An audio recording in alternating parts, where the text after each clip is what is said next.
रबारी कोम का ऊँटों के साथ एक अलग ही संबंध स्थापित है। रबारी कोम हजारों सालों से ऊँटों से जुड़ी हुई कोम है। पिछली 300-400 वर्षों में रबारी ने ऊँटों को छोड़कर गाय, भैंस आदि पशुओं का पालन शुरू कर दिया है। यह आर्थिक दृष्टि से सही ठहराया जा सकता है, लेकिन सांस्कृतिक और ऐतिहासिक दृष्टि से रबारी कोम सिर्फ और सिर्फ ऊँट से जुड़े रहे हैं। रबारी कोम का सामाजिक पशु ऊँट है। रबारी में ऊँट की सवारी के संबंध में परंपरा स्थापित है। जैसे अपनी पत्नी को हमेशा ऊँट पर पीछे बिठाया जाता है, बहन बेटी को सवार हमेशा आगे बैठाता है तथा उसकी मोहरी जनाना सवारी के हाथ में होती है।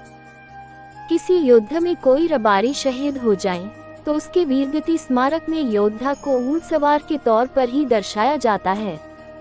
रबारी में लग्न के दौरान तोरण प्रथा को रबारी वर राजा सिर्फ और सिर्फ ऊँट पर ही सवार होकर पूर्ण करता है। रबारी सप्ताह में एक दिन यानी कि सोमवार को ऊँट का दूध नहीं बेचते। ये बात रबारी के रायका धर्म का 7वां उपदेश भी है। 500 ऊँटों का मालिक रबारी पचदी कहलाता है।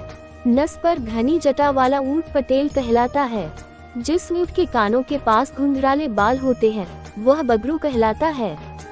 छोटी पसली वाला ऊँट पासुमन कहलाता है।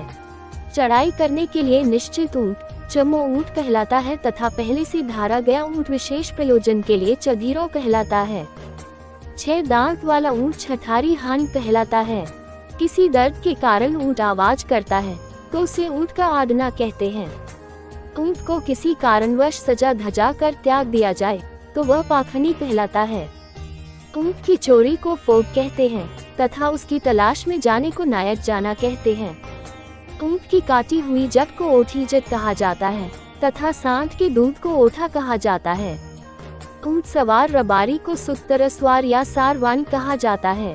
पूरी दुनिया में ऊँटों के मुख्य 2 प्रकार हैं, एक अरेबियन ऊँट और 2 बैक्ट्रियन ऊँट। रबारी अरेबियन ऊँटों से जुड़े रहे हैं।